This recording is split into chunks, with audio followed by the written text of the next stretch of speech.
Here are the new Yonex 88 Dials 3rd generation. We finally got an update to these popular laceless shoes, and today we'll be taking a closer look at these 3rd generation 88 dials and the new features that are on them. Welcome back to the channel. My name is Howard and I'm an Olympic badminton player. If you haven't already, make sure you subscribe to my channel so you can stay up to date with all my latest product reviews and videos.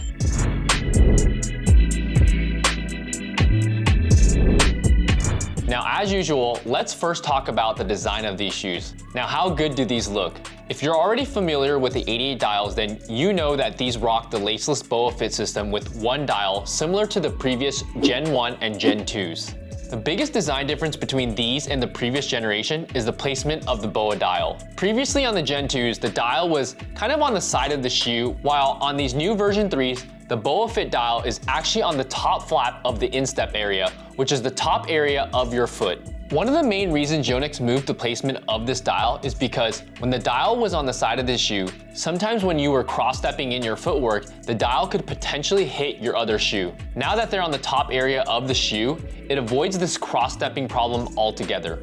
This shift in placement of the dial also increases what's called the lace turnaround point. There's no changes to the dial itself, it operates the same way. Once you click down on it, you rotate the dial towards the front of the shoe and you'll hear these clicking noises as it's tightening the shoe. To release, you just pull on the dial and it releases all the tension. Some other noticeable differences include this hole area on the tongue of the shoe instead of the pull tab that was on the previous generation.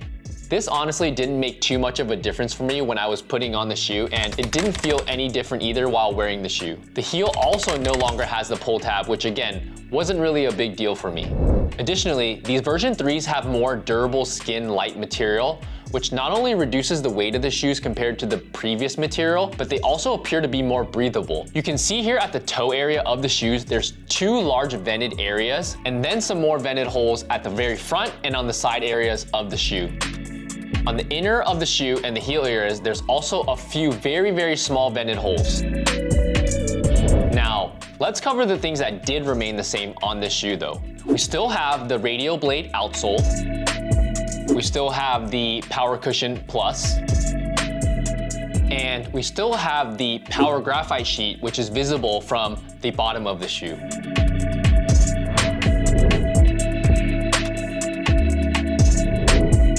Moving on to the weight of these shoes. Keep in mind, these here are going to be a US size 9.5 or 27.5 centimeters. So the weight of your shoes may vary depending on your size. Let's first weigh these new version 3s so that we can compare them to the previous version. And it looks like these new V3s are coming in at about 300 grams, whereas the previous version 2s were about 330 grams. So these version 3s are actually close to 10% lighter than the version 2s. This small reduction in weight is probably a result of removing the pull tabs at the tongue and the heel of the shoe, the small circular cutout at the tongue, and the increased durable mesh light surface area.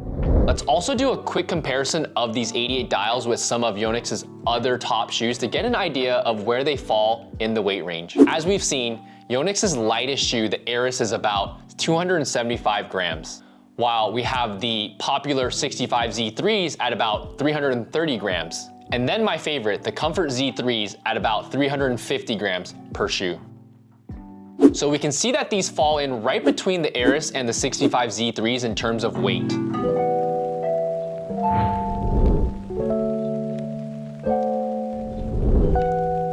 What I wanted to do when I first got these was to see how similar they felt compared to the previous version. So I decided to slip them on and do a side-by-side initial comparison.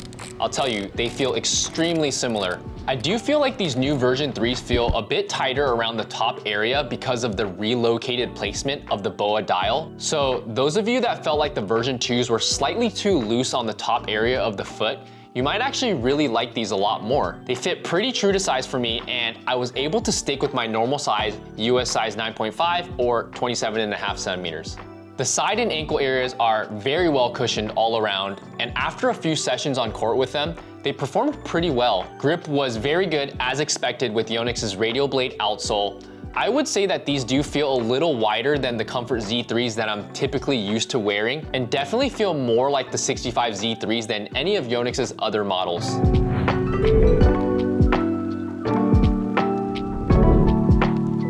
These will be coming out in 2 new colorways and 1 additional colorway for the wide version. The first colorway is the black with blue accents and soles, and the second colorway is called the pale blue. And the bonus 3rd colorway for the extra wide version of this shoe is white with a coral orange and light green. If you're a sneakerhead like me, then you already know that these are reminiscent of the Nike Air Yeezy 2 in the pure platinum colorway.